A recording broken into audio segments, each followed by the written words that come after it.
Koreyada мындай. Корея өнүккөн өлкөлөр көргөндө майрамда аябай жакшы болушат да. Майрамда башташат дегендечи. Анан бул жерден бир нерсе философия түшүндүм да. Кореецтерде бир сөз бар экен. Слонду билейген күчтүү жаныбарды кичинекей эгесинен бар кармап алып, анан кичинекей бакка байлап коет да. Анан ошондуп чоңоет экен. Ал кичинекей бакты жула албайт, эркиндикке чыга албайт да. Анан чоңойгондо деле ээрчиме болуп калат экен. Кичинекей бакты мында кичине кыймылдап койсо жулуп кетет, бирок жула албай калат экен. Анткени кичинекейсинде травма алган, мен кичинекей бакка байланып өмүр бою жашайт экенмин, анткени мен аны жула албайм деп, анан эркиндикке өмүрү чыкпай ошо ойдо багынат экен да. Анан үй бүлөдө дагы ошондой экен. Үй бүлөдө ата эне бул Кудай да.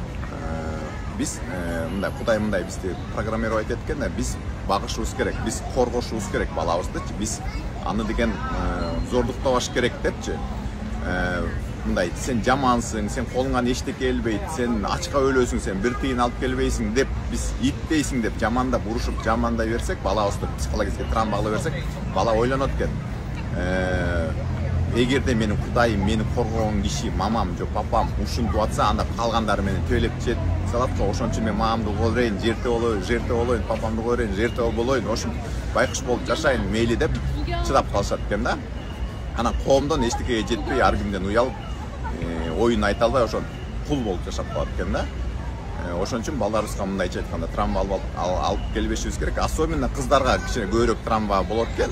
Анткени мындай да, эркектер үйдө неблагополучный жаман ситуация болсо, экөө бири-бирин урушуп атса, тыртып атса, сабап атса, көчөгө чыгып, стрессин симайтетип, көчөдөн үйрөнөт экен да эркек балачы. Көчөгө чыгат, балдар менен жүрө берет, хулиганить этет, эртең менен чейин жүрө берет.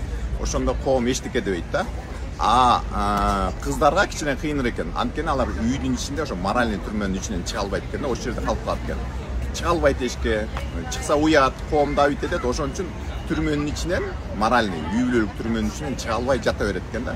Ошон үчүн закомплексованный болуп, анан жертва болуп чоңоюшат экен да. Ошо үйдөн чыккысы келбей калат экен. Үйгө тийгенде да ошондой зордукту чыдап калышат экен да.